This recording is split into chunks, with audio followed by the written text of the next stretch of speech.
മറക്കില്ല, ചത്താലും ഞാനത് മറക്കില്ല. ഇങ്ങനെ ഒരു അലവലാതി പിടിച്ചെന്നെ കെട്ടിച്ച് എന്റെ അച്ഛൻ എന്റെ ജീവിതം തോലച്ചു. രവീന്ദ്രൻ സാർ പറഞ്ഞുകൊണ്ട് മാത്രമാണ് ഞാൻ ഈ കല്യാണത്തിന് സമ്മതിച്ചത്. പല്ലവിക്ക് എന്നെ ഇഷ്ടമില്ല എന്ന് അറിഞ്ഞിരുന്നെങ്കിൽ ഞാൻ സമ്മതിക്കില്ലായിരുന്നു.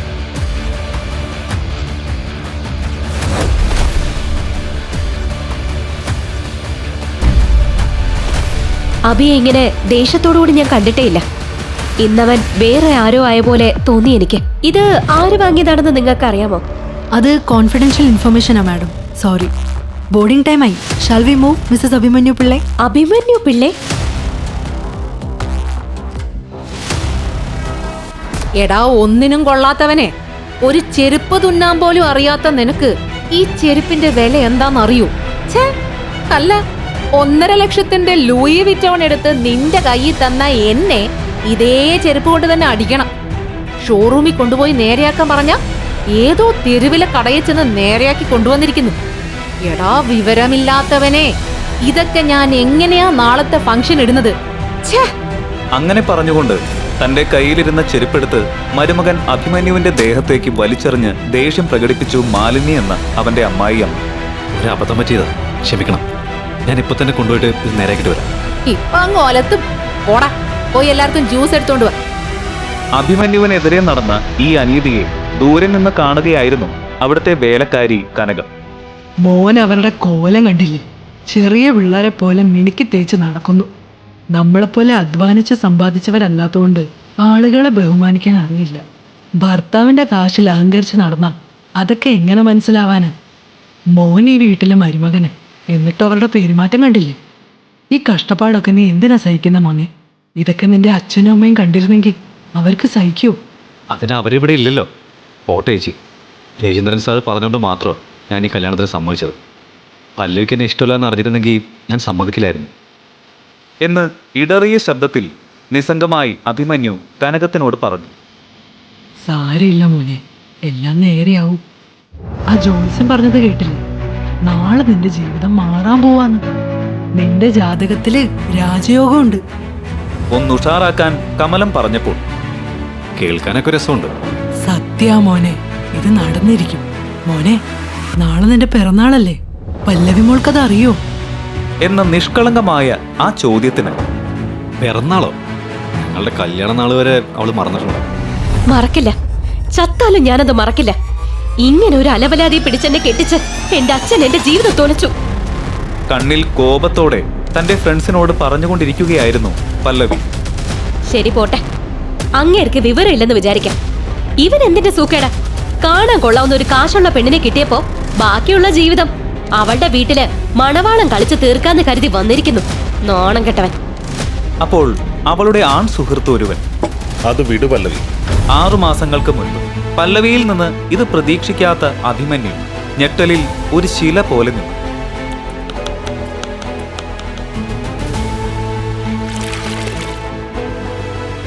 വേറെ വഴിയില്ലാതെ കല്യാണ ദിവസം മുതൽ പല്ലവിയുടെ വീട്ടിൽ കാശ് വാങ്ങാതെ ജോലി ചെയ്യുന്ന ഒരു വേലക്കാരനെ പോലെ അവൻ ജീവിക്കാൻ തുടങ്ങി. എടി, നിനക്ക് ഇഷ്ടമല്ലെങ്കിൽ അങ്ങ് ഡിവോഴ്സ് ചെയ്താ പോരെ? അത് അത്രയ്ക്ക് എളുപ്പമല്ല.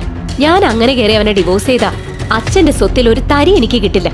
കാരണം ഈ കല്യാണം അങ്ങേര് ഉറപ്പിച്ചതാ. അപ്പോ ഇതാണോ ഇനി നിന്റെ വിധി?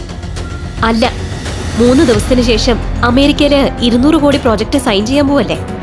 അത് കഴിഞ്ഞ് വന്നതിന് ശേഷം ആ പിച്ചക്കാരനെ ഞാൻ വീട്ടിൽ നിന്ന് വലിച്ച് പുറത്തേക്കറി. നീ കണ്ടോ? എന്നു പറഞ്ഞ കോപത്തോടെ പോയതിന് കുറച്ചു സമയത്തിനുള്ളിൽ തന്നെ അവളുടെ അച്ഛൻ വളരെ ഹാപ്പിയായി ആ വീട്ടിലേക്ക് കയറി വന്നു. മോനെ, എടാ മരുമോനെ. ഈ കുടുംബത്തിൽ തന്നെ മരുമോനെ എന്ന് വിളിക്കുന്ന ഏക വ്യക്തി അദ്ദേഹം ആയതുകൊണ്ട് വളരെ സന്തോഷത്തോടു കൂടി വന്ന് അവൻ അദ്ദേഹത്തിന്റെ അടുത്ത് നിന്നു. Many more happy returns of the day my dear. ഒരാളെങ്കിലും ഇത് ഓർമ്മിച്ചു വെച്ചുവല്ലോ എന്ന സന്തോഷത്തിലായിരുന്നു അഭി. ചേച്ചി, ഇവന്റെ ബർത്ത്ഡേ കേക്ക് ഫ്രിഡ്ജിൽ വെച്ചിട്ടുണ്ട്, അതൊന്ന് എടുത്തോണ്ട് വരും. ഓ, കൊണ്ടുവരാൻ സാർ. പല്ലവി വിഷ് ചെയ്തോ? ആ, ചെയ്തിരുന്നു. അഭിയുടെ ആ സന്തോഷം ഒരു നിമിഷം പോലും നിലനിന്നില്ല. സാർ, ഇതിൽ കേക്കൊന്നും ഇല്ലല്ലോ. ശ്രദ്ധിച്ച് നോക്ക് ചേച്ചി, അത് അവിടെ തന്നെ ഉണ്ട്. ഇല്ല സാർ, ഇവിടെ കേക്കൊന്നും കാണുന്നില്ല. ഇല്ലേ? വാങ്ങി ഞാൻ ഫ്രിഡ്ജിൽ വെച്ചാണല്ലോ. എന്ന് പറഞ്ഞ് തിരിഞ്ഞു നോക്കിയ രവി കണ്ടത് ആ കേക്ക് കഴിക്കുന്ന അവരുടെ വീട്ടിലെ ടിനോ എന്ന പട്ടിയെയാണ്. അത് കണ്ട് ദേഷ്യം വന്ന രവി, മാലിനി, മാലിനി, ഇത് മുൻകൂട്ടി മനസ്സിലാക്കിയ ജാനകി ഫോണിൽ സംസാരിക്കുന്നു എന്ന് അഭിനയിച്ച് ഒരു അഹങ്കാരത്തോടെ അവരുടെ മുന്നിലേക്ക് വന്നു. ഇവന്റെ പെരുന്നാളിന് മേടിച്ച കേക്ക് ആരാ ടിനോയ്ക്ക് കൊടുത്തത്? അയ്യോ, മരുമോൻ സാറിന്റെ പിറന്നാളായിരുന്നോ ഇന്ന്? അയ്യോ, ഇതറിയാതെ ഞാൻ ഈ കേക്ക് ആ ടിനോന് കൊടുത്തല്ലോ. എന്ന് മാലിനി കളിയാക്കിക്കൊണ്ട് പറഞ്ഞപ്പോൾ എന്താ ചേട്ടാ, കുറച്ച് കോസ്റ്റ്ലി ആയിട്ടുള്ള കേക്ക് മേടിച്ചൂടെ മരുമോന്? ഞാൻ വിചാരിച്ചു ഇത് പട്ടിക്കെങ്ങാനും കൊടുക്കാൻ മേടിച്ചാണെന്ന്. ദേഷ്യത്തിൽ ചുവന്ന കണ്ണുകളുമായി അവളെ നോക്കി നിൽക്കുന്ന രവികുമാർ. ഇദ്ദേഹത്തെ പോലൊരു മഹാന്. എടീ, അങ്കിൾ, ഞാൻ കാരണം നിങ്ങൾ ഒരിക്കലും തല്ലുകൂടാൻ പാടില്ല. അങ്കിൾ വിഷ് ചെയ്തപ്പോൾ തന്നെ എനിക്ക് സന്തോഷമായി. എന്നെ അനുഗ്രഹിക്കണം. എന്ന് പറഞ്ഞ് അഭി രവിചന്ദ്രന്റെ അനുഗ്രഹം മേടിക്കുന്നു. അവനെ അയാൾ ഒരു വാത്സല്യത്തോടെ കെട്ടിപ്പിടിക്കുന്നു. അതേ സമയത്ത് തന്നെ അഭിയുടെ ഫോണിലേക്ക് പല്ലവിയുടെ ഒരു ടെക്സ്റ്റ് മെസ്സേജ് വരുന്നു. ജീവിതത്തിൽ ആദ്യമായി തനിക്ക് അവൾ ഒരു മെസ്സേജ് അയച്ചതിൽ സന്തോഷിച്ചുകൊണ്ട് അവളെ കാണാൻ വേണ്ടി അയാൾ ചെല്ലുന്നു. തന്റെ പിറന്നാൾ അവൾ ഓർമ്മിച്ച് എന്തോ സർപ്രൈസ് തരാൻ വിളിച്ചതാണെന്ന് കരുതി അവൻ സന്തോഷിക്കുന്നു. വഴിയിൽ അവൾക്കൊരു ഫ്ലവർ ബൊക്കെ നൽകുന്നതിന് വണ്ടി നിർത്തി അഭി ഇറങ്ങുന്നു. ആ സമയത്ത് അവന് മറ്റൊരു ഫോൺ കോൾ വരുന്നു. പല്ലവിയുടെ സഹോദരനാണ് അവനെ വിളിക്കുന്നത്.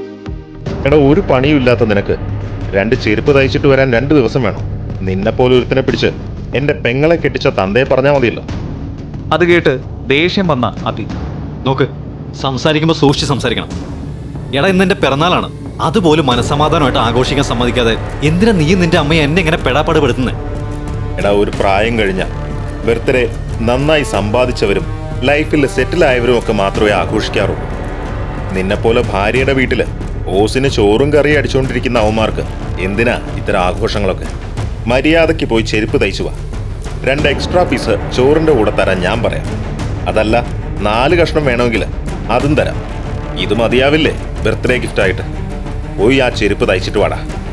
കളിയാക്കി പല്ലവിയുടെ സഹോദരൻ ഫോൺ വെച്ചപ്പോൾ ഒരു നിമിഷം ദേഷ്യത്തിൽ തന്റെ അമ്മായിയമ്മയുടെ ചെരുപ്പെടുത്ത് ദേഷ്യത്തോടെ റോട്ടിൽ വലിച്ചെറിയാൻ അഭി ശ്രമിക്കുന്നു. പക്ഷേ ചെയ്യുന്നില്ല. ചേട്ടാ, ഇതെവിടെ ഇരിക്കട്ടെ, ഞാൻ തിരിച്ചു വരുമ്പോൾ എടുത്തോളാം. ശരി. പല്ലവിയെ കാണാനുള്ള ഉത്സാഹത്തിൽ അഭി അവളുടെ ഓഫീസിലെത്തി. വണ്ടി പാർക്ക് ചെയ്ത് ഇറങ്ങി നടക്കാൻ പോകുന്നതിന് മുൻപ് തന്നെ ഒരു കാർ വന്ന് ആ ബൈക്കിലിടിച്ചു. ആ കാറിൽ നിന്നും പുറത്തു വന്ന അവളുടെ ഫ്രണ്ട് തന്റെ തെറ്റ് മറയ്ക്കുന്നതിന് വേണ്ടി അഭിയോട് ആവശ്യമില്ലാതെ ചൂടാവുന്നു. നിനക്കെന്താടാ കണ്ണ് കണ്ടൂടെ? നിന്റെ പാട്ട വണ്ടി കൊണ്ടുവന്നിരിക്കാൻ എൻ്റെ കാറേ കിട്ടിയുള്ളൂ. നീ കാരണം എൻ്റെ വണ്ടിയിൽ സ്ക്രാച്ച് വീണു. അലവലാതി. അതും പറഞ്ഞ് ദേവ ചൂടായപ്പോൾ അഭിക്ക് വല്ലാതെ ദേഷ്യം വന്നു. മര്യാദയ്ക്ക് സംസാരിക്കണം. ഇവിടെ മാറ്റി പാർക്ക് ചെയ്യാൻ പറഞ്ഞാൽ ഞാൻ മാറ്റിയാൻ. അതിന് കൊണ്ടുവന്നിരിക്കേണ്ട കാര്യമുണ്ടോ? ശരിക്കും ചൂടാവേണ്ടത് ഞാനാ എന്ന് പറഞ്ഞ് അഭിയെ ഒന്ന് കണ്ണോടിച്ച് അവൻ നോക്കി. ഒന്ന് ചൂടായി നോക്ക്. കാണാൻ ഒരു പിച്ചക്കാരനെ പോലെ ഇരിക്കുന്ന നിന്നെയൊക്കെ ആരടാ നിന്റെ ഉള്ളിലേക്ക് കയറ്റി വിട്ടത്? ഇനി ഒരു തവണ കൂടി ഞാൻ ഇവിടെ നിന്നെ കണ്ടുപോകരുത്. ഓടാ ഇവിടുന്ന്.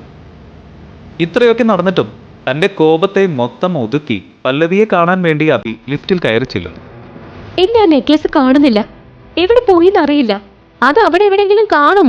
ഇല്ല, ഞാൻ മുഴുവൻ നോക്കിയതാ. മിക്കവാറും ഇത് അത് ചെയ്തതാവും.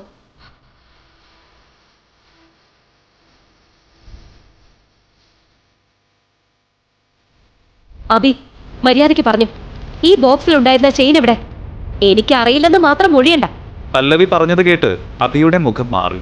എനിക്കെങ്ങനെ അറിയാനാ? ഈ അഭിനയൊക്കെ അങ്ങ് വീട്ടി മതി. ചെയിൻ വേണമെന്ന് പറഞ്ഞപ്പോ 1 സെക്കൻഡിൽ നീ അത് എനിക്ക് എടുത്തു തന്നു. നിന്നെയും വിശ്വസിച്ച് അതൊന്ന് തുറന്നു നോക്കുപോലും ചെയ്യാതെ ഞാൻ ഇങ്ങോട്ട് കൊണ്ടുവന്നു. ഇപ്പൊ നോക്കുമ്പോ ചെയിനും ഇല്ല, ഒന്നുമില്ല. നീയാ എടുത്തതെന്ന് എനിക്കറിയാം. അത് തിരിച്ചതാ. പല്ലവി, സത്യമായിട്ട് ഞാൻ എടുത്തിട്ടില്ല പല്ലവി. അത് സഫേർ ജെയിംസ് പതിച്ച കോസ്റ്റ്ലി ചെയിനാ. US-ലേക്ക് പോകുമ്പോ കൂടെ കൊണ്ടുവരുള്ളതായിരുന്നു. അത് മാത്രമല്ല, അതൊരു ലക്കി ചെയിനാ. മര്യാദയ്ക്ക് തിരിച്ചതാ. പല്ലവി പ്ലീസ്, എല്ലാവരും നോക്കുന്നുണ്ട്. ഷർട്ടിന്റെ കോളറിൽ നിന്ന് കൈയെടുക്ക്. ശബ്ദം താഴ്ത്തിക്കൊണ്ട് അവളുടെ അടുത്ത് അവൻ കെഞ്ചി. കൈയെടുക്കാൻ പറ്റില്ല. നിന്നെ കല്യാണം കഴിച്ച അന്ന് മുതൽ എന്റെ മാനം പോയിക്കൊണ്ടിരിക്കുക. നിന്നെ പോലൊരുത്തനെ കല്യാണം കഴിച്ചത് എനിക്കെന്തോ പ്രശ്നമുള്ളത് കൊണ്ടാണെന്ന് ഓൾറെഡി ഇവിടെ ഒരു ഗോസിപ്പ് പരന്നു കഴിഞ്ഞു. മതി. എന്റെ അച്ഛൻ പറഞ്ഞു എന്ന ഒരൊറ്റ കാരണം കൊണ്ട് നിന്നെ കല്യാണം കഴിച്ചതും മതി. ഇപ്പൊ ഞാൻ ഈ അനുഭവിക്കുന്നതും മതി. പല്ലവി അവനോട് ദേഷ്യപ്പെട്ടുകൊണ്ടിരിക്കുമ്പോൾ അവിടേക്ക് വന്ന പല്ലവിയുടെ ഫ്രണ്ട്. പല്ലവി, എന്താ പ്രശ്നം? ഇവൻ എന്തിനാ നിന്നോട് സംസാരിക്കുന്നത്? What's happening here? ആരാടാ ഇവൻ? അങ്ങനെ പറയാനുള്ള ക്വാളിറ്റി ഒന്നും ഇവനില്ല. എനിക്ക് പോവാൻ 1 മണിക്കൂർ കൂടിയേ സമയമുള്ളൂ. അതിനുള്ളില് എനിക്ക് ചെയിൻ കിട്ടിയിരിക്കണം. പറഞ്ഞില്ലെന്ന് വേണ്ട. പല്ലവി, ഡോണ്ട് വറി ഡിയർ. നീ അമേരിക്കയിലേക്ക് പോയി വരുമ്പോൾ നിനക്ക് ഇതുപോലെ ഒരെണ്ണം ഞാൻ പ്രിന്റ് ചെയ്യും. നിനക്ക് നന്നായി ചേരുന്നവരാണ്. ദേവ പല്ലവിയുടെ തോളിൽ കൈവച്ച് സമാധാനിപ്പിക്കാൻ പറഞ്ഞപ്പോൾ അത് കേട്ട് അവളുടെ മുഖത്ത് പുഞ്ചിരി വരുന്നത് കണ്ട് അബി മനസ്സുടഞ്ഞ് തിരിഞ്ഞു നടക്കാൻ തുടങ്ങുന്നു. അതെന്താടാ നിന്റെ കയ്യില്? ചുമ്മാ ഒന്ന് നോക്കട്ടെ. നമുക്ക് താടാ. ഇതെന്തിനാ?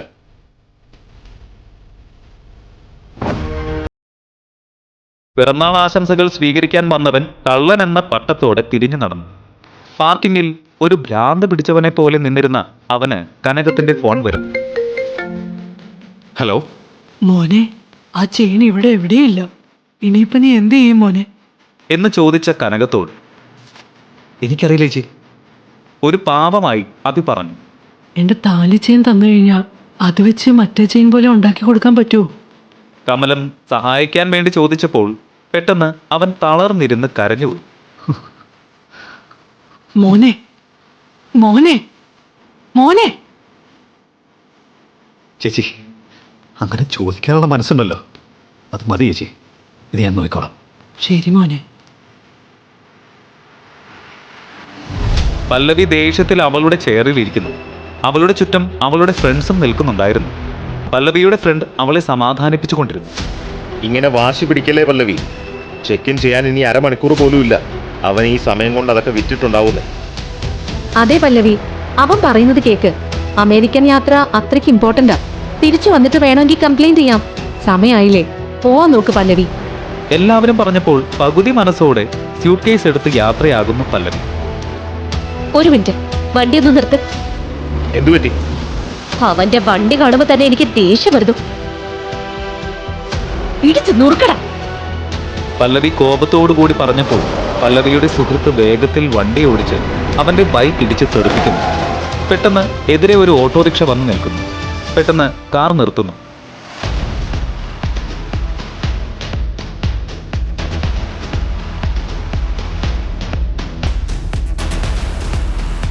എന്താടാ നായെ കാണിക്കുന്നേ?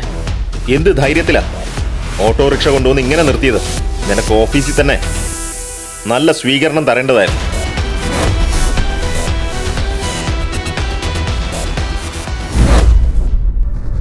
നീ എന്തൊലത്തോന്നാ? എന്റെ ഭാര്യയ്ക്ക് ചെയിൻ മേടിച്ചു കൊടുക്കാൻ നീ ഏതാളാ? നിനക്ക് ശരിക്കും ഒരു സ്വീകരണം ഞാൻ തരുന്നുണ്ട്.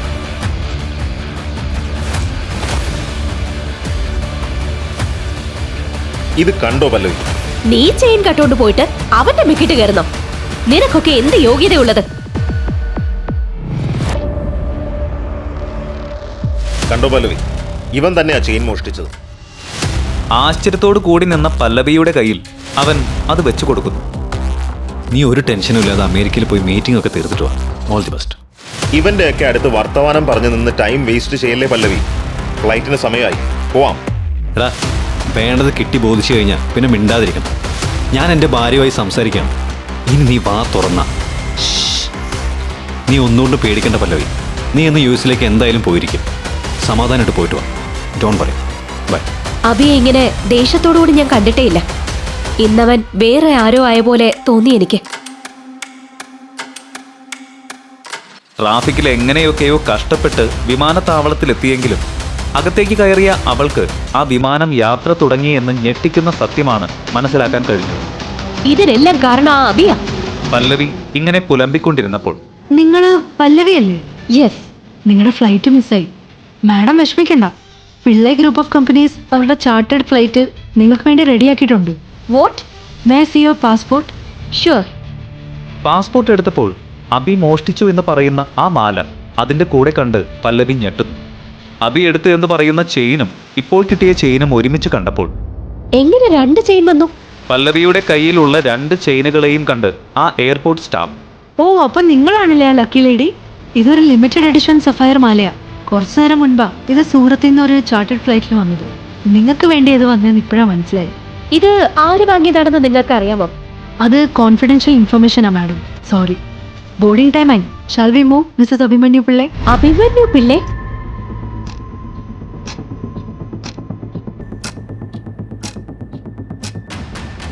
Happy birthday sir, welcome to the family. ഇത് അങ്ങേക്കുള്ള ഗിഫ്റ്റാണ് സർ, പ്ലീസ്.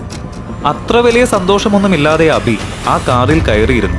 എന്നിട്ട് തൻ്റെ പേഴ്സ് എടുത്ത് അതിലുള്ള അമ്മയുടെയും പല്ലവിയുടെയും ഫോട്ടോ അവൻ നോക്കുന്നു. പല്ലവി ഫ്ലൈറ്റ് കയറിയോ? ഇല്ല. എന്താ? പെട്ടെന്നൊന്ന് എൻട്രൻസ് ഗേറ്റ് വരെ വാ. എന്തിന്? അർജന്റാ, പെട്ടെന്ന് വാ. ശരി, വരാം. എയർപോർട്ട് എൻട്രൻസ് നോക്കി ഓടുന്ന പല്ലവി. അവിടെ അവൾ കണ്ടത് സ്വപ്നത്തിൽ പോലും വിചാരിക്കാത്ത ഒന്ന്. ചെരുപ്പ് തയ്ക്കാൻ പറഞ്ഞ അമ്മായിയമ്മ മരുമകന്റെ കാലിന്റെ മുന്നിൽ വീണപേക്ഷിക്കുന്ന കാഴ്ച എല്ലാവരും കാണും.